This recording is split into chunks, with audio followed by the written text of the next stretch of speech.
Welcome to Association Chat. I'm Kiki L'Italien, and on today's episode, I'm talking with NexTech's own Vivian Chan.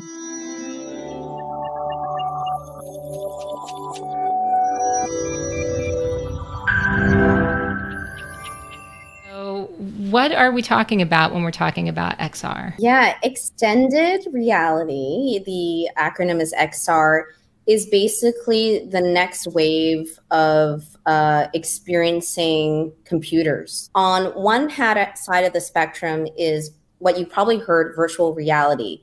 You wear a headset and you're completely encompassed in a fully digital environment. So a lot of gaming applications, a lot of learning applications are in virtual reality because you're transported virtually to a digital place.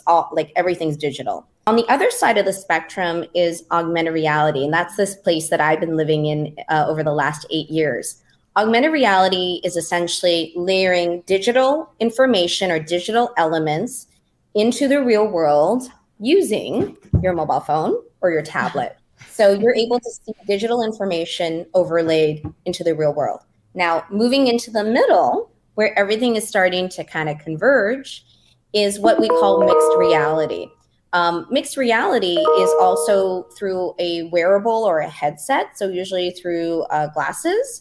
Snapchat's launching some. HoloLens has had these glasses. These glasses allow you to, again, view digital information into the real world, but one day there's going to be a button that's going to be like fully virtual or virtually, and so you'll be able to kind of swap between the two modes. So this is kind of the future that we're heading in. Where are we now in that whole process of things being incorporated? Because I'm seeing more and more people talk about it. I'm definitely seeing it incorporated into ads and stuff now. Where are we, Vivian? Gosh, it's hard to say because every year, everyone in the industry is like, this is the year that it's going to be huge. And it's like, right. Is it yet? Is it huge yet? Is it huge yet? A couple of things why we're so excited about this. I'll kind of explain why there's a lot of people that think this is going to be huge. There's actually a very rational argument besides just loving technology. I love the value of technology. I don't love technology itself. And so that's something I want to preface. Right now, the tech industry has put a lot of time and investment in the next device. We've actually run out of phones to sell. There's 14.9 billion mobile phones in the world, wow, and only 7.9 billion people. Wow. So this thing is oversaturated, and this thing is probably like, they can probably only do so much with this thing. Like the innovation for a mobile phone now is very incremental. Like, I'm not buying a phone every year anymore. Like you're buying it every 3 to 5 years, right? Yeah. So the next generation of device that creates a different kind of value is definitely going to be the eyewear, the glasses. And the reason why eyewear is going to be valuable is that I'll give you a perfect futurist example, okay? It kind of encompasses it.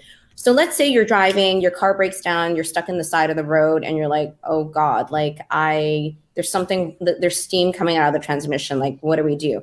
Well, today you would take out your phone and you would like Google it and be like, okay, steam out of transmission, what could those things be? And you probably go to YouTube and like figure out how to like fix it or call someone, right? Well, in the future, again, I'm probably thinking 3 to 5 years out, you will have an eyewear, that where you can basically say remote assist. You literally say remote assist, and then you can pick from a number of, let's say, creators. And let's say your mechanic has a remote assist option. Your mechanic can literally live stream in and view the situation with you, and you'll see a hologram of your mechanic, and they'll be like, okay, this is kind of what you do, and they can motion gesture what you need to do to fix things. This is why layering digital information into the real world has real impactful value, because it's now interactive and two-way. Right now, this is a one-way communication. So basically, Google is going 3D. And while technology is great, it does not replace content and it does not replace relationships. It's only a tool that hopefully facilitates better connection and better sharing of information. So I always say this, technology is not going to solve everything. It is good and it's bad, but it's an incredible storytelling tool. And so what it's done for a lot of our association event producers is that it's created storytelling moments at their events. People are looking to come, be entertained, be inspired, feel connected. And so some use cases where it's worked incredibly well is that we've had sponsored moments with human holograms. So you may have the president of the association come as a hologram, a surprise moment sponsored by your platinum sponsor to say a few words in holographic format, So that president is in 70 to 1,000 different places at the same time. So like, what a cool little shared moment. We also are using sort of holograms for products. So let's say if your association is selling, heavy equipment, well, it's hard to bring a heavy equipment into a trade show floor because the drayage is so expensive, like it's so heavy that it's not cost effective. Well, you can hologram that rigger, that 50-ton rig. You can hologram it, and so people at the convention site can activate a QR code and see the rig and look at all the details. And people who are signing up at home who aren't ready to travel yet, or just don't have the time to, can also experience this notion of demoing and trying a product. And so it's given sponsors, vendors, creatives a mechanism to create experiences and tell stories in fresh and new ways. So do you think that professional speakers are going to be in a virtual studio in the future where it's recording them so that they can beam themselves everywhere? I'm sure you saw, and because everyone was talking about it, the Tony Robbins thing with the room full of all the TVs and everybody's watching. What do you think is going to happen with that? 100%. And actually, we have a Tony Robbins connection. So Paul Duffy, the president of our company, was the founder of Art Media. So he was the one that was creating Tony Robbins holograms for physical events around the world. He literally created stages where Tony Robbins was beamed into 17 different locations. And so Tony was able to share his message, his learning, his really powerful motivational speaking to more than one place in one go. And so it was very, very effective. Paul moved over to NexTech because he believed that the future of sort of holographic technology was going to be, on the phone or in the eyewear. And so he started to build holographic technology for those use cases. And so we're starting to work with speakers already. The last one we did was actually with our CEO. He did a live streaming hologram for an investor presentation. So he literally was live on a green screen environment. Soon those green screens may be just removed to make it even more accessible. But right now with the green screen and some basic equipment like a DSLR, you can literally film and convert that video into a hologram. And so he literally was in 70 places at the same time. And that's the value for speakers. You don't have to go city to city to city. You literally can do it once and be in multiple places, and people actually feel a sense of connection to your being there. So for an association executive who's listening right now and thinking, what do I need to know right now compared to all of the news stories? And if I Google XR right now, what's the most important thing? So the thing I would say, having just, I've been so fortunate, NexTech works with over 1,000 associations, and I've had some of the best conversations with community builders. Association leaders really understand what's valuable to their communities. Nothing's changed. And the thing I would say is, your community, what's the content that you want to lead with, and can technology be a tool to articulate that content in new and fresh ways?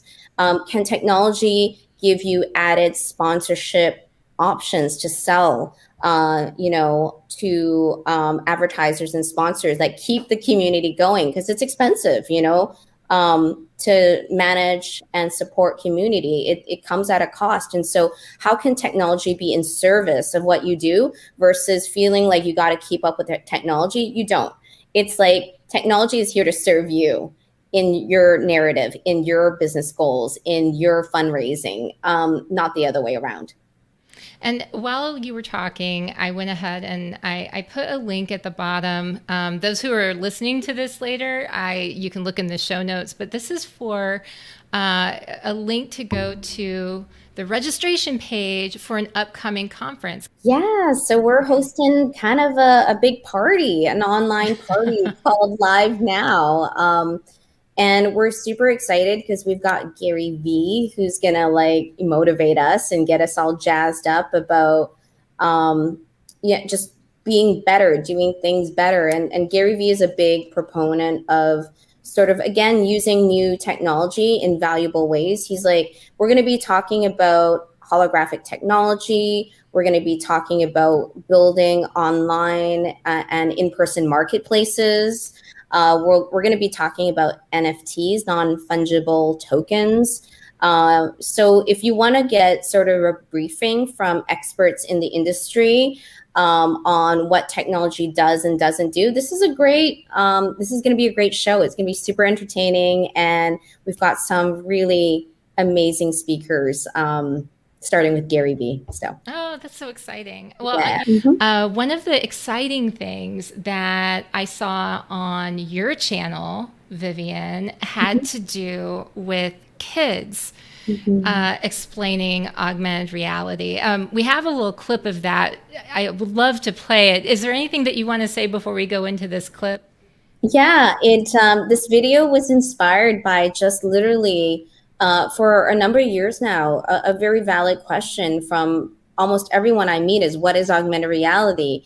And instead of using gobbledygook, to explain it, I was sitting having coffee with a friend, and she literally said, well, why don't you just have kids explain it?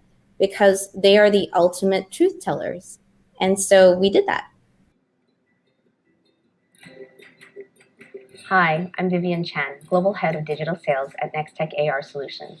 In this video series, we are going to explore augmented reality and explain it in simple terms. The most important question that I often get is, what is augmented reality? And to tell you what augmented reality is, I am going straight to the ultimate truth tellers, kids. Let's see what they have to say. Hi, Mia. Hi, Tesla. How are you guys doing? We're good. Good. Hi.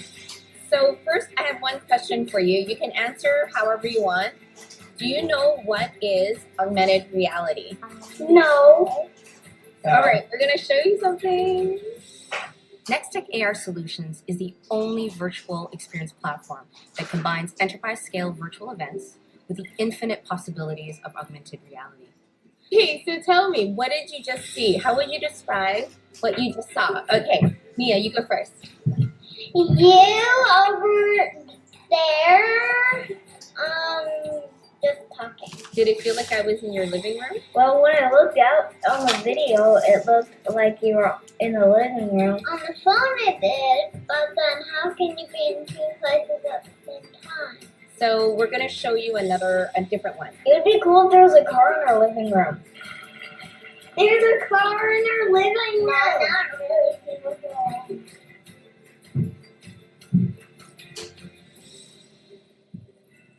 How would you describe what you just saw?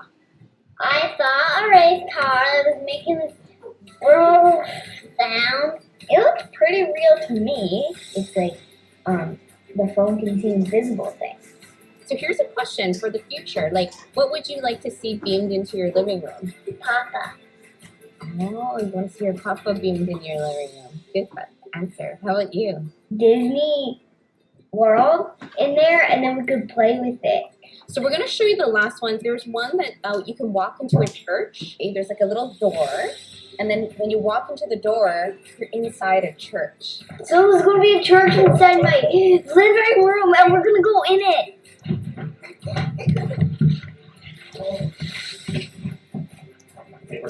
How would you describe that one? How would you describe that portal church experience? Okay, Tesla, you go first this time.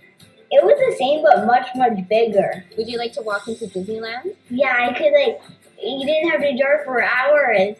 You could just go into your living room. You're in Disneyland. Yeah, you don't even need to fly on a plane. You can have a moment, you can spend a few minutes in Disneyland and then come back home. So thank you so much for trying this new technology, trying augmented reality with me. I really appreciate it.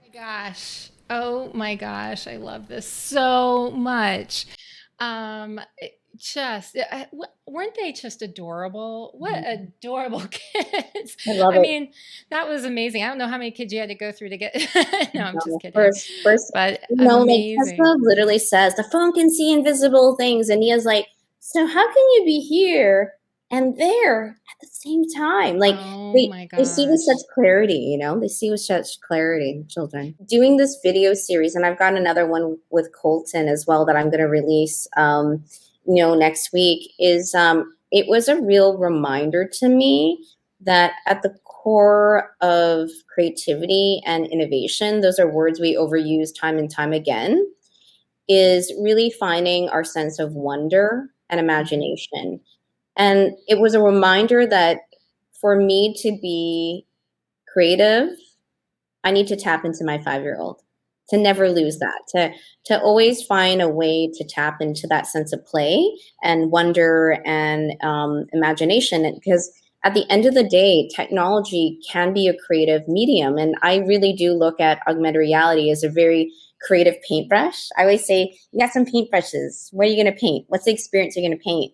What's the experience you're going to architect? And I feel very blessed that I'm working with a medium that is very creative, actually. Not all tech is creative, but this one certainly is.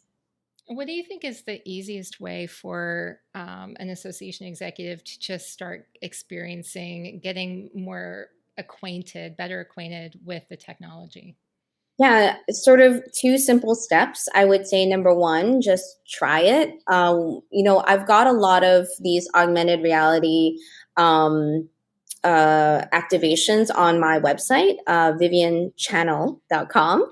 And so if you sign up, there's a whole library of different activations for product, people, and places that you can literally take your phone, scan a QR code, and just try it out. So try it, try it. Very, very, and then it's very accessible, very, very easy. My mom can even do it. I tried it on my mom. She's she's playing with AR now. It's super cute. And super cute. I'm making a video on that, actually, of my mom using AR.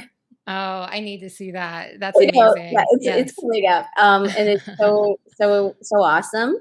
But that's number 1. And then I think number 2 is we are going to be in the near future. I would say by fall or end of the year, there's going to be more easy to use do-it-yourself creation tools for creating human holograms, as an example. NexTech AR is actually starting a fairly exclusive early adopter by application program. So if you want to start playing and making human holograms, we're taking names right now on livestreaminghologram.com. So you can sign up and apply to be one of the 100 people who will have access to create their own holograms. You can create a hologram of your child and send it to grandma on the other side of the country, Oh my gosh. You can, your best friend who you haven't seen, who lives in Europe, you haven't seen her for 2 years. You can send her a birthday greeting, that's fairly where you're in her living room, singing to her. And so those things are pretty much going to help make augmented reality at a mass level, but we're making it easy. It has to be easy. And so we're working to do that. It really stems back to my conversations with different association leaders. Non-dues revenue is top of mind for everyone right now. How do we bring in new revenue streams for the organization that are not just membership dues? How do you expand that footprint? I think is probably the most important question that association leaders are going to have to examine over the next couple of years, because events are really expensive to run. They're like so costly. Like, and physical events are expensive, but if now if your board is asking you to do a hybrid event, it's double the work. Right. It's honestly double the work. It's not like 1.5. It's like 2 times the work. And so how do you staff it? How do you manage it? And so the only way you can do that is to increase non-dues revenue. And so I think my kind of guidance to association leaders, and again, we kind of co-created the strategy together, working with association leaders, which was like, okay, so level 1 is selling VIP ticketed events, selling merchandise, selling master classes potentially. So you can kind of make money off of converting to kind of a mini e-com model for your association. Level 2 is giving existing sponsors more inventory of things that they can sponsor. So could they sponsor a banner ad within your hybrid event, like the digital portal? Can they sponsor a 3D moment? What other things? Can they sponsor a holographic scavenger hunt that's in person? Where everyone kind of runs around and does this sort of amazing race kind of stuff. So you need to start to think creatively about creating new non-dues revenue products that you can sell to sponsors. And I think sponsors have budget. Events and association and community marketing is like 40 to 50% of a marketer's budget. They've got the budget. And so I think it's coming up with just kind of really fresh ideas so that your sponsors feel like they're interacting with the audience in cool ways. And so I think that's the future. And then the last level that NexTech has created, and I'm super proud of it because this was our COVID response.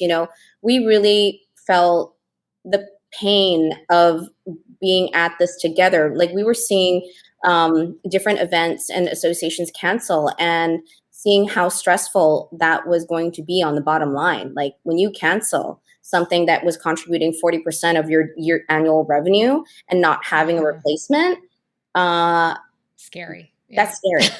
Yeah. And so what we did was we actually brought in an ad network technology, meaning we now, as NexTech, if we will bring in sponsors to an association event. So if you host it on our platform, we want to do our part, because we knew that we were in this together. Like, if we just try to sell you stuff, we're going to sink your ship, right? And so we need to make sure that we find other sponsors that you may not have access to that can sponsor your event and introduce those to you. If they sponsor your digital event, maybe they'll also sponsor some parts of your physical event as well. And we started doing that. And I am so proud that I'm so proud of that. That's our way of leaning in to support community and creators. Well, that's actually really fascinating. I did not realize that about the matchmaking that was going on there. I've always believed that if I make your problem my problem and we solve it together, that's where the value is. It's not trying to sell you more stuff you don't need, really. Yeah. It's funny because my first reaction is that I think the worst is over now, and I think associations are going to come back big in a big way. And I'm not just saying that because this is association chat. I've been a volunteer for different associations for 20 years of my career. As much as I've done tech, I've been a volunteer for communities. I think people want personalized content. They want content based on things that they're passionate about and are interested in. You see that there's a shift with how people consume content.